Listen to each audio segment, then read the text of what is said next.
25শে March গণহত্যা দিবস এবং 26শে মার্চ মহান স্বাধীনতা দিবস ও জাতীয় দিবস 2025 উদযাপন উপলক্ষে সাতক্ষীরায় প্রস্তুতিমূলক সভা অনুষ্ঠিত হয়েছে। বিস্তারিত থাকছে হাফিজুর রহমানের প্রতিবেদনে। সাতক্ষীরা জেলা প্রশাসনের আয়োজনে রোববার সকাল 11টায় জেলা প্রশাসকের সম্মেলন কক্ষে এ সভা অনুষ্ঠিত হয়।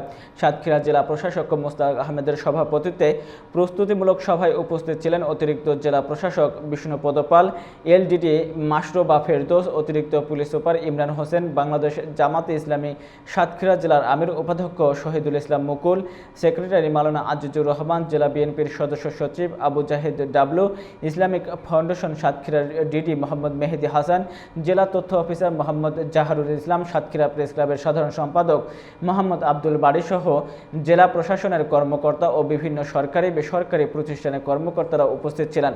এ সময় আগামী 25শে মার্চ গণহত্যা দিবস এবং 26শে মার্চ মহান স্বাধীনতা দিবস ও জাতীয় দিবস 2025 উদযাপন উপলক্ষে বিভিন্ন সিদ্ধান্ত গ্রহণ করা হয়।